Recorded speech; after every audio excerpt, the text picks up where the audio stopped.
일본의 다하라 요네코라는 사람이 있습니다.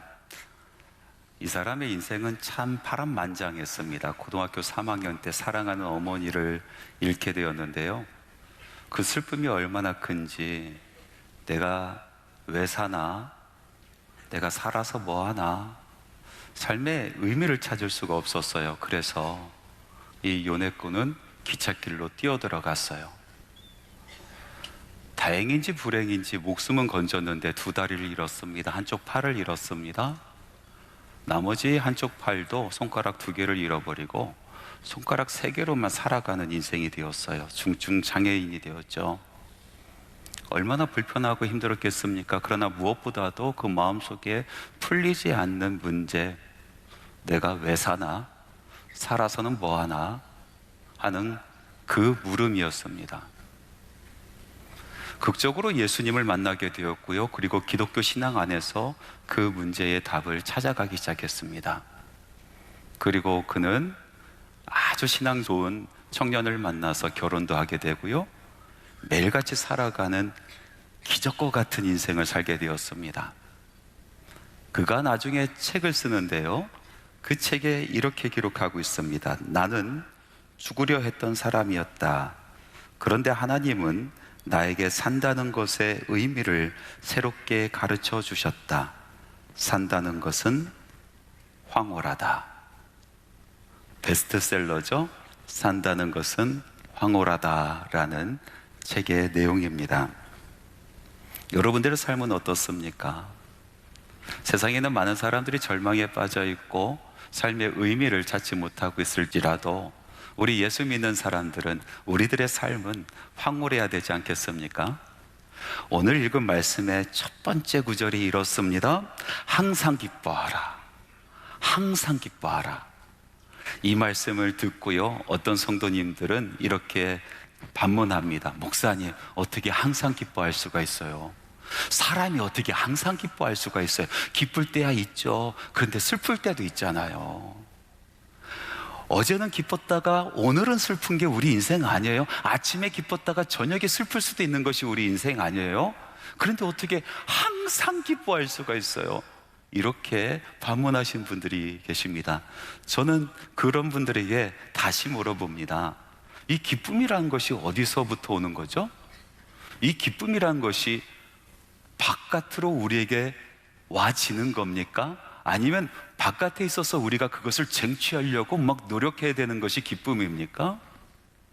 여러분, 만약에 기쁨이라는 것이 바깥에 있어서 우리가 막 쟁취하려고 하고 바깥으로부터 우리에게 와 주어지는 그런 기쁨이라면요, 그분의 말이 맞죠. 항상 기쁠 수가 없죠. 항상 얻을 수가 있습니까? 항상 풍요로울 수 있습니까? 항상 기뻐할 수 있는 조건이 우리에게 허락이 됩니까?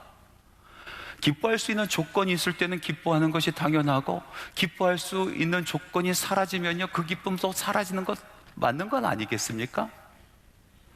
만약에 정말로 기쁨이라는 것이 저 바깥에 있고 우리가 그것을 찾으려고 쟁투하고 그 기쁨이 우리에게 와주는 것이라면요, 오늘 읽은 이 말씀은요, 우리는 다르게 해석을 해야 되는 것입니다.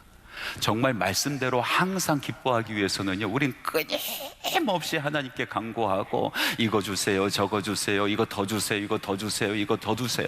항상 하나님께 간구해야 됩니다. 그래야 기쁨의 조건이 우리 안에 항상 있게 되는 거고, 그 기쁨의 조건으로 우리는 기뻐할 수 있는 거 아니겠어요? 그래서 만약에 우리가 이 말씀대로 항상 기뻐하지 못한다라면은 그것은 우리 책임이 아니죠. 내가 달라고 했는데, 내가 간구했는데, 내가 더 달라고 했는데, 더 풍요롭게 달라고 했는데 주시지 아니하신 하나님 책임이죠. 주시지 않았으니, 기쁨의 조건을 주시지 않았으니 내가 기뻐하지 못하는 것, 항상 기뻐하지 못하는 것, 그건 너무나 당연한 거고, 하나님께서 안 주셨으니 이 말씀을 실천하지 못하는 우리들은 아무런 책임이 없고 하나님의 책임이다라고 그렇게 말할 수가 있게 되는 거예요. 그런데 여러분, 잘 생각해 보십시오. 기쁨이라는 것이 바깥에 있습니까? 아니면 우리 안에 있습니까? 여러분, 기쁨은요, 우리 안에 있습니다. 우리가 예수 그리스도를 만나고 예수 그리스도를 구주로 영접하는 순간 이 기쁨이 우리 안에 충만합니다. 마치 기쁨의 상자가 우리 마음 식령 가운데 있는 것처럼 말이죠. 기쁨이 우리 마음에 있다라는 겁니다.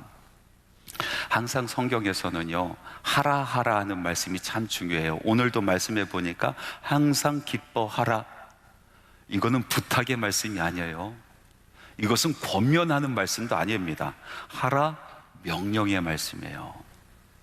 하나님께서 우리에게 명령하셨단 말이죠. 항상 기뻐하라.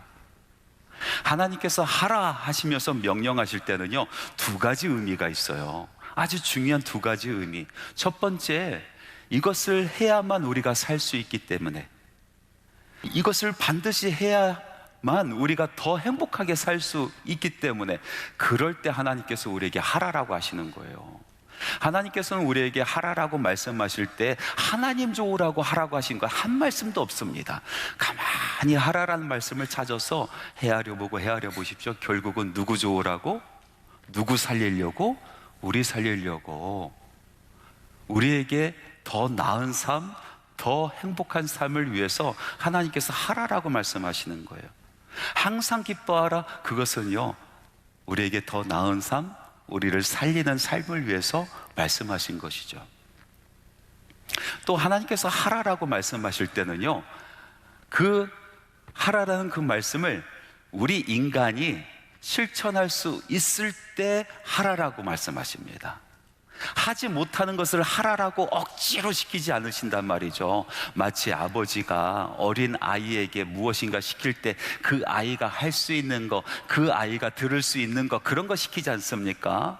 아이가 절대로 하지 못하는 거 아버지는 시키지 않아요. 마찬가지로 하나님께서 우리에게 뭔가 하라라고 말씀하셨을 때는요, 그것을 우리가 능히 할 수 있기 때문에 하라라고 말씀하시는 거예요. 그래서 항상 기뻐하라 하면서 명령하셨을 때는요, 우리는요, 항상 기뻐할 수 있기 때문에 하나님께서 그것을 명령으로 말씀하신 거예요. 왜 우리는 항상 기뻐할 수 있습니까? 다시 말씀드리자면은 우리 안에 기쁨이 이미 있기 때문에 그래요. 우리 안에 기쁨이 이미 있기 때문에 우리는 기뻐할 수가 있어요. 자, 그러면은 우리 안에 있는 이 기쁨, 기쁨의 상자가 우리가 예수 믿고 구원받으면서 이 안에 있다 하였는데, 그 기쁨의 상자를 열 수 있는 것은 무엇일까요? 그 기쁨의 상자를 열어서 우리 심령 가운데 충만한 기쁨이 차고 넘치도록 할 수 있는 그 열쇠가 무엇일까요? 오늘 읽은 말씀에 같이 나온 말씀이 바로 키입니다. 범사에 감사하라. 여러분, 감사는요, 기쁨의 상자를 여는 키입니다. 가만히 생각해 보면요, 기쁨과 감사는 항상 같이 갑니다. 기뻐하는 사람을 보십시오. 그 사람은 매일 감사해요. 매일 감사하는 사람을 보십시오. 그 사람은 항상 기뻐요. 기쁨 없이 감사 없고, 감사 없이 기쁨 없습니다. 항상 기뻐하기 위해서는 범사에 감사해야 되는 겁니다. 그 범사에 감사의 키로 우리 기쁨의 상자를 열어 제낄 때에, 그때 우리 심령 가운데 기쁨이 충만하게 되는 것입니다. 우리 안에 감사가 사라질 때를 한번 보십시오. 감사가 사라질 때는요, 한 가지 특징이 있어요. 그 입버릇처럼 나오는 것이 있어요. 그건 뭐냐면요, 당연히 여기는 거예요. 내가 살아가는 것이 당연하다? 내가 건강한 것이 당연하다라고 생각을 해요. 내가 오늘도 일용할 양식을 먹고 먹을 것의 풍요 속에 살아가는 것을 당연하다고 생각한다니까요. 아내와 남편과 가족과 자녀와 같이 살아가는 것이 당연하다라고 생각해요. 내가 움켜잡고 살아가는 많은 물질들이 당연하다라고 생각해요. 아니, 더 받을 수 있는데, 더 누릴 수 있는데 그것을 누리지 못하는 것을 억울하다라고 생각하잖아요. 근데 여러분, 정말 그렇습니까? 우리가 삶 가운데서 누리고 있는 그 모든 것이 정말 당연할까요? 우리의 힘으로, 우리의 능력으로 그것을 가질 수 있었고 또 누릴 수 있다라고 생각하십니까? 여러분, 욥기 말씀에 보면요, 이런 우리의 마음, 감사를 잃어버리는, 당연하게 여기는 이 마음을 완전히 깨부시는 말씀이 하나 있어요. 욥기 1장 10절에 있는 말씀이에요. 우리 같이 한번 읽어볼까요? 주께서 그와 그의 집과 그의 모든 소유물을 울타리로 두르심 때문이 아니나이까. 주께서 그의 손으로 하는 바를 복되게 하사 그의 소유물이 땅에 넘치게 하셨음이니이다. 이 말씀은 누가 한 얘기냐면 마귀가 하는 말이에요. 마귀가 하나님께 하는 이야기입니다. 욥을 보고, 가만히 보면요, 마귀가 참 똑똑해요. 사람이 모르는 것도 마귀는 잘 알고 있어요. 예수님께서 이 땅에 오셨을 때 사람들은요, 예수님께서 하나님의 아들이라는 것을 까맣게 몰랐어요. 그런데 누구는 알았어요? 마귀는 알았어요. 마귀는. 그래서 만날 때마다 하나님의 아들이시여, 하나님의 아들이시여 라고 이야기하지 않습니까? 오늘 이 말씀에 보니까 사람들은 까맣게 잊어버리고 생각지도 못했던 것을 마귀는 알고 있었어요. 그게 뭐냐면은 욥이 가지고 누리고 있었던 그 모든 것이 하나님의 은혜였었다는 것을 마귀가 알고 있다니까요. 하나님께서 욥의 그 삶 가운데 울타리를 쳐주셨기 때문에, 그래서 그 많은 것을 누릴 수가 있었습니다. 욥이 어디를 가서 일을 하더라도 그 손에 하나님께서 복을 내려주셨기 때문에 그가 성공한 것 아니겠습니까? 마귀가 알았다니까요. 여러분, 우리가 누리고 살아가는 것이 당연합니까? 여러분, 하나님께서 우리 삶 가운데 울타리를 쳐주셨어요. 그래서 그것을 우리는 누릴 수가 있게 되는 겁니다. 우리가 하는 모든 일 가운데 하나님께서 그 손에 복을 주셨기 때문에 우리가 그 일을 성공할 수가 있게 된 거예요. 하나님께서 이 울타리를 걷어치워 버리시면은요, 모든 것이 사라집니다. 욥의 인생 가운데 하나님께서 둘러치셨던 그 울타리를 걷어치우니 욥이 가지고 있는 모든 것이 한순간에 사라졌었던 것처럼, 우리가 지금 가지고 있는 그것, 하나님께서 쳐주신 그 울타리를 걷어치우시면은 모든 것이 사라져버리는 거예요. 당연한 것이 없습니다. 하나님께서 지켜주시는 거예요. 하나님께서 은혜를 베풀어 주신 겁니다. 그러니 우리 마음에는 감사가 있어야 되는 것이 너무나 당연한 것 아니겠어요? 여러분, 기억하십시오. 우리 10년 가운데 있는 기쁨의 상자를 열 수 있는 것은요, 감사밖에 없어요. 우리가 감사하기 시작하면요, 기쁨이 흘러 넘쳐요. 우리가 감사로 찬양하기 시작하면요, 우리 10년 가운데 기쁨이 넘친단 말이죠. 자, 그러면은 감사로 우리 기쁨의 상자를 열었을 때 기쁨이 흘러 넘치는데, 그 기쁨을 지키는 것은 무엇일까요? 여러분, 복을 받는 것도 중요하지만은 복 받는 것보다 더 중요한 게 있잖아요. 그 복을 지키는 거, 주신 복을 계속해서 지켜나가는 거, 이거 너무나 중요하지 않습니까? 기쁨의 상자를 열어서 우리 안에 기쁨이 충만한 것도 중요하지만은 그것이 빠져나가지 않게 지키는 것, 이것 또한 중요하다라는 것입니다. 기쁨을 지키는 것이 도대체 무엇일까? 사탄 마귀는요, 우리 안에 있는 이 기쁨을 빼앗으려고 별의별 짓을 다 하지 않습니까? 그들이 제일 많이 하는 첫 번째 행동은 무엇이에요?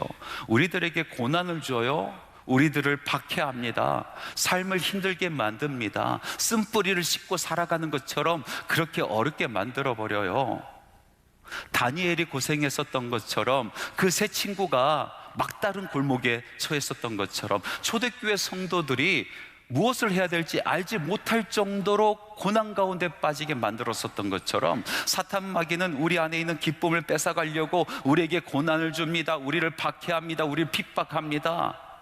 그래서 성도들로 하여금 그 마음속에 기쁨이 사라지게 만드는 거예요. 근데 이거보다 더 영악한 그런 마귀의 전술이 있어요. 그건 뭐냐면요, 복에 겹도록 만드는 거예요. 풍요롭게 만드는 거예요. 풍요롭게 겹게 만드는 거예요. 그래서 그 풍요로운 것이 풍요롭게 여겨지지가 않아요. 그 복이 복으로 여겨지지가 않아요. 그것이 당연하다고 생각을 해요. 아니, 더하면 더했지, 나에게 더 주시면 더 주셔야 됐지, 이런 생각하게 만든단 말이죠. 그 입속에서 감사가 사라지게 만들어요. 감사가 사라지면 기쁨도 사라져버려요. 그렇게 기쁨을 앗아가는 겁니다. 여러분, 사람들이요, 옛날부터 정말로 소중한 것을 지키기 위해서 무엇을 했어요? 성을 쌓았어요. 성을. 살아가는데 꼭 필요하고, 그리고 꼭 지켜야 되는 것이 있으면은 성을 든든하게 썼어요.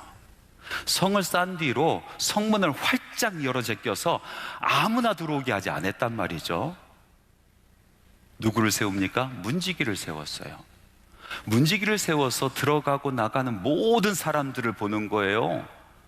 그 사람들이 무엇을 가지고 들어오는지, 무엇을 가지고 나가는지 세밀하게 관찰하는 거예요. 그래서 만약에 성 안에 있는 귀한 것을 가지고 나가면 딱 문을 걸어 잠그는 겁니다. 못 갖고 가게 만드는 거예요. 내려놓으라. 이상한 거, 성을 어지럽게 만들려고 하는 그런 것을 가지고 들어오려면 문을 딱 걸어 잠궈 버리는 겁니다. 들어오지 못하게 만드는 거예요. 왜 그렇습니까? 성 안에 있는 그 소중한 것, 귀중한 것 지키려고, 성 안에 있는 웃음을 지키려고, 성 안에 있는 기쁨을 지키려고, 성의 평안을 지키려고 문지기는 그렇게 철저하게 감시하는 거예요. 여러분, 우리 마음에 성이 있어요. 우리의 마음의 성을 지키는 문지기가 있습니다. 누구십니까? 바로 성령 하나님이십니다. 성령 하나님께서 우리의 마음을 지키시는 거예요. 사도 바울이 빌립보 교회에게 이렇게 편지하며 이야기하였습니다. 빌립보서 4장 6절에서 7절 말씀, 우리가 잘 암송하는 그런 말씀이에요. 같이 한번 읽어봅시다. 아무것도 염려하지 말고 다만 모든 일에 기도와 간구로 너희 구할 것을 감사함으로 하나님께 아뢰라. 그리하면 모든 지각에 뛰어난 하나님의 평강이 그리스도 예수 안에서 너희의 마음과 생각을 지키시리라. 아멘. 우리가 기도하고 간구하면은 우리를 염려스럽게 만들고 우리를 고민스럽게 만드는 그 모든 것을 한순간에 싹 사라지게 만들어 준다라는 말씀이 아니에요. 우리가 기도하고 간구할 때에 우리의 필요한 거, 우리가 간구하는 거, 그것을 뿅하게 하나님께서 우리 앞에 나타나 보여주신다는 말씀이 아니에요. 대신 무엇을 해주시겠다? 너희 마음과 생각을 지켜주시겠다. 성령께서 문지기가 되어 주셔서 우리의 마음을 지키시고 우리의 생각을 지켜주시는 거예요. 언제? 기도하고 간구할 때, 감사함으로 하나님께 아뢰을 때, 그때 우리의 마음과 생각을 지켜주신다라고 말씀하고 계세요. 한 청년이 있었어요. 청년이 길을 가다가 요술램프를 발견했어요. 그래서 오소매로 요술램프를 막 비볐습니다. 뿅 하고 파란 괴물 지니가 나타났어요. 지니가 나타나서 주인님, 당신에게 딱 한 가지 소원을 들어드릴 테니 그 소원을 말해주세요. 그 얘기를 듣자 이 청년은 고민에 빠졌어요. 왜냐하면 이 청년에게는 소원이 3가지가 있었기 때문에 그래요. 소원은 3가지인데 한 가지만 이야기하라고 하니까 너무나 머리가 복잡해졌어요. 3가지 다 갖고 싶은데 하나도 포기하고 싶지 않은데, 그 3가지 소원이 뭐냐면요, 돈과 여자와 결혼이었어요. 어느 것도 포기하고 싶지 않아요. 돈이 많았으면 좋겠어요. 정말 이쁘고 착한 여자 있었으면 좋겠어요. 그 여자랑 결혼해서 행복하게 살았으면 좋겠어요. 어느 것도 포기할 수가 없어요. 고민하다가 꾀를 냈습니다. 진이를 속여야겠다. 이 돈과 여자와 결혼, 이것이 마치 하나인 것처럼 빠르게 이야기하자 해서 돈, 여자, 결혼 얘기를 붙여서 했어요. 한 단어로. 그랬더니 진이가 예? 물어보는 거예요. 그랬더니 돈, 여자, 결혼 또 이야기를 합니다. 진이가 정말이죠? 바꿀 수 없습니다. 고개를 끄덕였어요. 이 청년이 생각을 했습니다. 이야, 이 진이 멍청한 놈, 이게 3가지인데 내가 3가지 다 얻을 수 있게 됐다 생각을 했죠. 결국 어떻게 됐습니까? 돈, 여자랑 결혼을 했대요. 여러분, 우리가 기도를 이야기를 할 때에 어떤 표면적인 것만 생각할 때가 있어요. 기도라는 것이 마치 진이에게 나의 소원을 아뢰서 그것을 얻는 것처럼만, 마치 그것만이 기도라고 생각하시는 분들이 계세요. 물론 그게 기도죠. 내가 원하는 게 있고 간구하는 것이 있어서 살아계신 하나님, 나의 아버지 되신 하나님, 내 기도를 들으신 하나님 앞에 나가서 그것을 간구하는 것 너무나 당연한 것 아니겠습니까? 하나님께서는 그런 기도도 소중히 여기시지 않습니까? 하나님께서는 그런 기도도 귀담아 들어주시지 않습니까? 맞습니다. 기도는 그런 거예요. 그런데 이렇게 기도할지라도 기도 안에 우리가 계산하지도 못하고 생각하지도 못했었던 놀라운 일이 벌어집니다. 첫 번째는 뭐냐면은 우리가 하나님 앞에 더 가까이 가진다라는 거예요.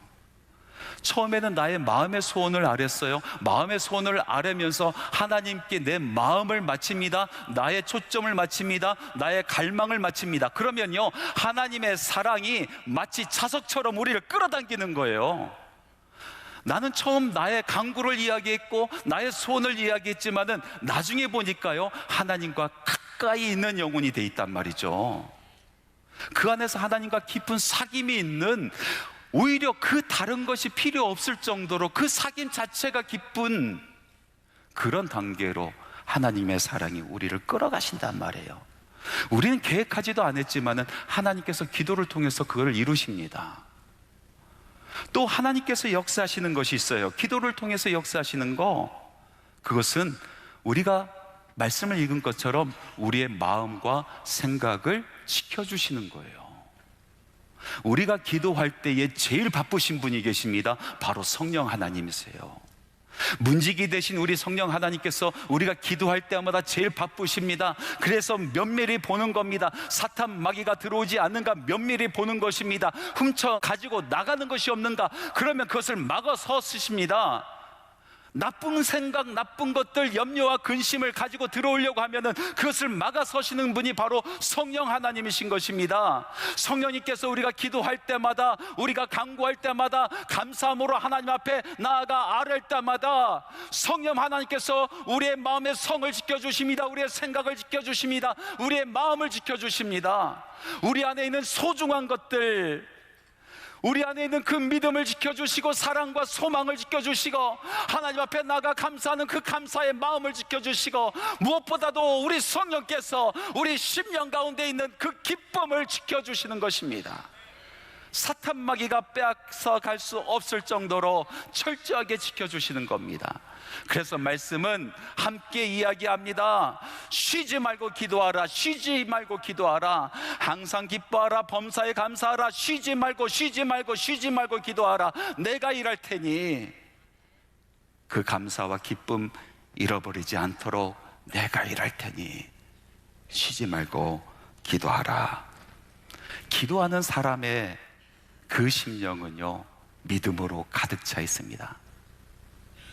세상이 아무리 힘들고 어려워도 하나님께서 내 편이시다. 하나님께서 나와 함께 계시다. 지금 이 순간에도 나를 잊지 아니하신다. 하나님께서 선한 일을 시작하셨고 결국 이 선한 일을 이뤄내실 것이다. 기도하는 심령 가운데 차오르는 그 믿음 아니겠어요? 여러분, 성령의 은사 중에 희락이 있어요.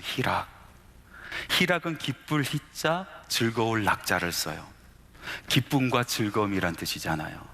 성령께서 우리 안에, 우리 마음에 희락, 기쁨과 즐거움을 열매 맺게 하신다. 근데 여러분, 기쁨이랑 즐거움은 같은 것 같지만요, 사실은 다른 거예요. 기쁨은요, 조건 없이 있는 것이 기쁨이에요. 그런데 즐거움은요, 무엇을 할 때 얻게 되는 즐거움이에요. 무슨 일을 하는 게 참 즐거운 거예요. 그냥 살아가는 게 즐거운 거예요.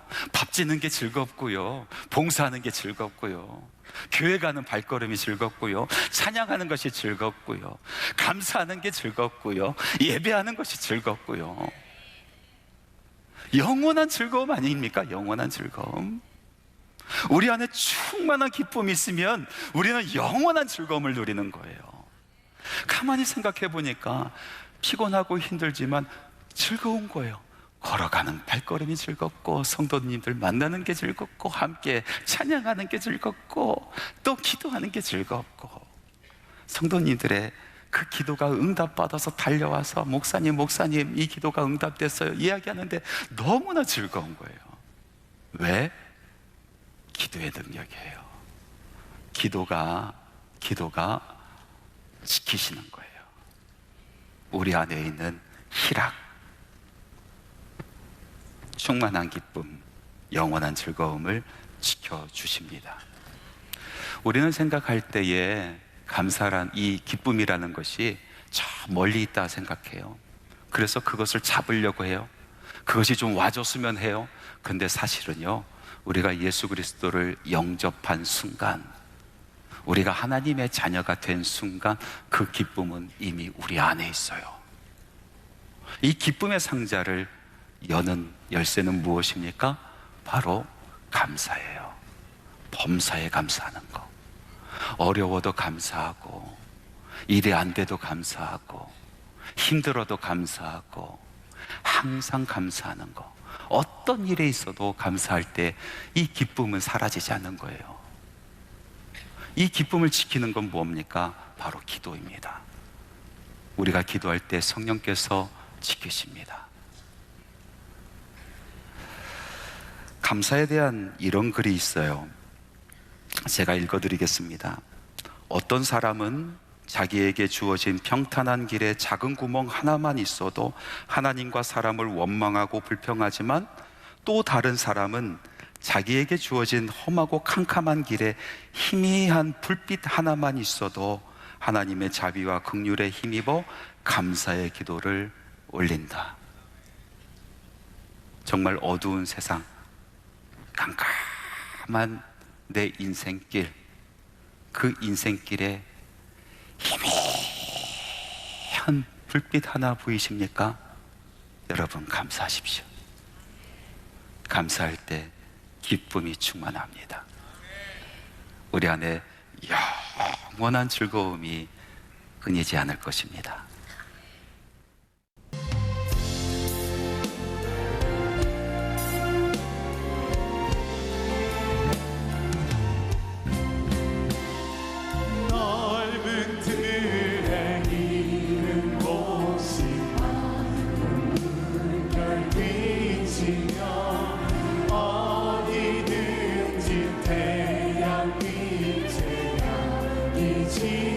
진동하도다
예수 그리스도의 은혜와 하나님의 사랑하심과 성령님의 교통하시고 내주 충만 역사 동행하심이 추수감사절 365일 우리 하나님께서 주신 은혜 잊지 아니하고 하나님 앞에 감사의 마음을 올려드리고 그 삶을 올려드리는 주님의 사랑하는 자녀들의 심령 외와 하는 모든 사업 위에, 직장 위에, 학업 위에, 일터 위에, 가정 위에, 자녀 위에 지금부터 영원토록 함께 하시기를 간절히 축원하옵나이다.